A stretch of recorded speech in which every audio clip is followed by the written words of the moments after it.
Hello everyone, আমি জ্যোতি। আমার নতুন একটি ব্লগে তোমাদের সবাইকে ওয়েলকাম জানাই। তোমরা সবাই কেমন আছো? আশা করি ভালো আছো, আমিও ভালো আছি। আমার সকল ইউটিউব ফ্যামিলিকে জানাই গুড মর্নিং। তো সকাল থেকেই আমি ভিডিওটা স্টার্ট করছি। তো আজকে হচ্ছে রাখি পূর্ণিমা। তো রাখি পূর্ণিমার আমার সকল দাদা ও ভাইদেরকে জানাই শুভ রাখি পূর্ণিমার প্রীতি ও শুভেচ্ছা ও ভালোবাসা। আর তোমরা দেখতে পাচ্ছ সকাল সকাল আমি রেডি হয়ে নিয়েছি। তো তোমরা হয়তো ভাবছো যে দিদিভাই কোথায় যাবে। তো আজকে আমি যাব আমার ননদের বাড়িতে। তোমাদের দাদাভাইকে রাখি পরাবে আমার ননদিনী, তো তার জন্যই যাওয়া হবে।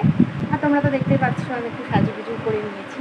তো যাই হোক, তো আর বেশি বকবক করবো না। তো ননদের বাড়ি গিয়ে কী করছি না করছি সব কিছুই তোমাদের সঙ্গে শেয়ার করবো। তো তোমরা প্রথম থেকে শেষ পর্যন্ত আমার ভিডিওটি দেখতে থাকো, আশা করি তোমাদের ভালো লাগবে।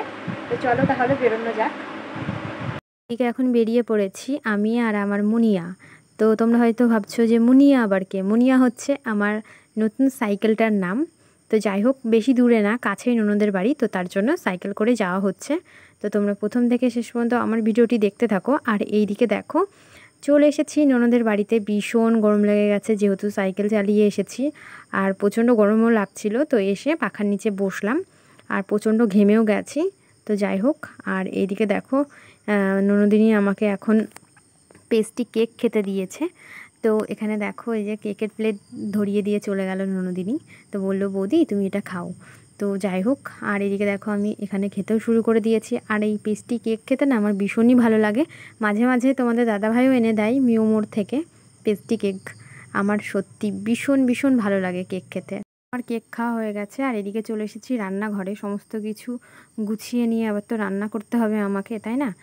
যেহেতু বুনু পারে না, তো বুনুকে বললাম তুই পেঁয়াজগুলো কুচিয়ে দে। তো বুনু পেঁয়াজগুলো কুচিয়ে দিচ্ছে আর আমি সমস্ত রান্নাগুলো করে নেবো। আর এদিকে দেখো কোমরে একদম আঁচল বেঁধে নেমে পড়েছি রান্না করতে। আর এদিকে দেখো আমি চিকেন রান্না করছি।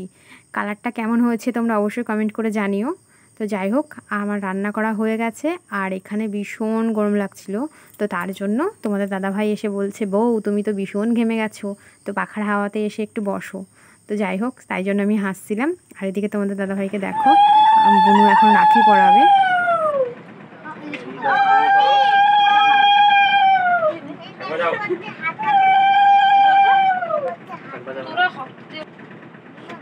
তুমি চুপ করে খেয়ে নাও।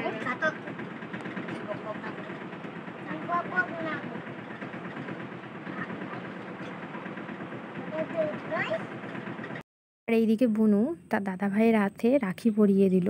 তো তোমরা তো দেখতেই পাচ্ছ রাখিতে যা যা নিয়মকানুন করতে হয় সবই তো করা হলো। আর এইদিকে দেখো তোমাদের দাদাভাইকে এখন বুনু মিষ্টি খাইয়ে দিল। তো মিষ্টি খাচ্ছে আর আমাকে বলছে বউ তুমি মিষ্টি খাবে? তো আমি বললাম যে না আমি খাবো না, তুমিই খাও। তো ওর গল্প আর শেষ হয় না, মানে আমার সঙ্গে বক বক বক বক করে যাচ্ছে।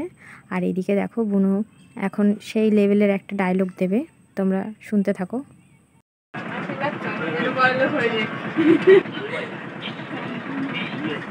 এইদিকে দেখো তোমাদের দাদা ভাই তার বোনকে গিফট দিল। তো কেমন হয়েছে তোমরা অবশ্যই কমেন্ট করে জানিও। এই রাখির পর্ব শেষ, এবারে কি কি মেনু হয়েছে চলো তাহলে তোমাদের সঙ্গে একটু শেয়ার করি। এদিকে রয়েছে সাদা ভাত, পটল ভাজা, আর এদিকে রয়েছে মুসুরির ডাল, টমেটো আর ধনেপাতা দিয়ে মুসুরির ডাল করা হয়েছে। পুরো সিম্পল রান্না করা হয়েছে যেহেতু বাচ্চারা খাবে, তো তার জন্যই। আর এদিকে রয়েছে চিকেন কষা। তো কালারটা কেমন হয়েছে অবশ্যই তোমরা কমেন্ট করে জানিও। আর এদিকে দেখো সবাই খেতেও বসে পড়েছে, তো সবাইকে খেতেও দিয়ে দিয়েছি। তো তারপরে এদিকে আমি খেতে বসে পড়েছি, তোমাদের দাদাভাইও বসেছে, দুজন মিলে একসঙ্গেই বসেছি খেতে। তো যাই হোক, আর এইদিকে দেখো বনু এখন খেতেও দিয়ে দিয়েছে আমাদেরকে। প্রথমে ডাল আর পটল ভাজা দিয়ে খেয়ে নিয়ে তারপরে চিকেন দিয়ে খাচ্ছি। আর সবাইকে আমি জিজ্ঞেস করছিলাম যে রান্নাগুলো কেমন হয়েছে, তো সবাই বলছে না রান্নাগুলো বেশ ভালোই হয়েছে। তো খাওয়া দাওয়ার পর একটু রেস্ট নিয়ে তারপরে আমি বাড়ি চলে এসেছি। তো যাই হোক, আজকের মতো ভিডিওটা এই পর্যন্তই। আবার দেখা হবে পরবর্তী কোনো ভিডিওতে। আমার চ্যানেলে নতুন কোনো বন্ধু হয়ে থাকলে অবশ্যই চ্যানেলটিকে সাবস্ক্রাইব করো। আর আজকের দিনটা বেশ ভালোই কাটলো, আমার তো বেশ খুবই ভালো কেটেছে। তো যাই হোক, সবাইকে টাটা, বাই বাই।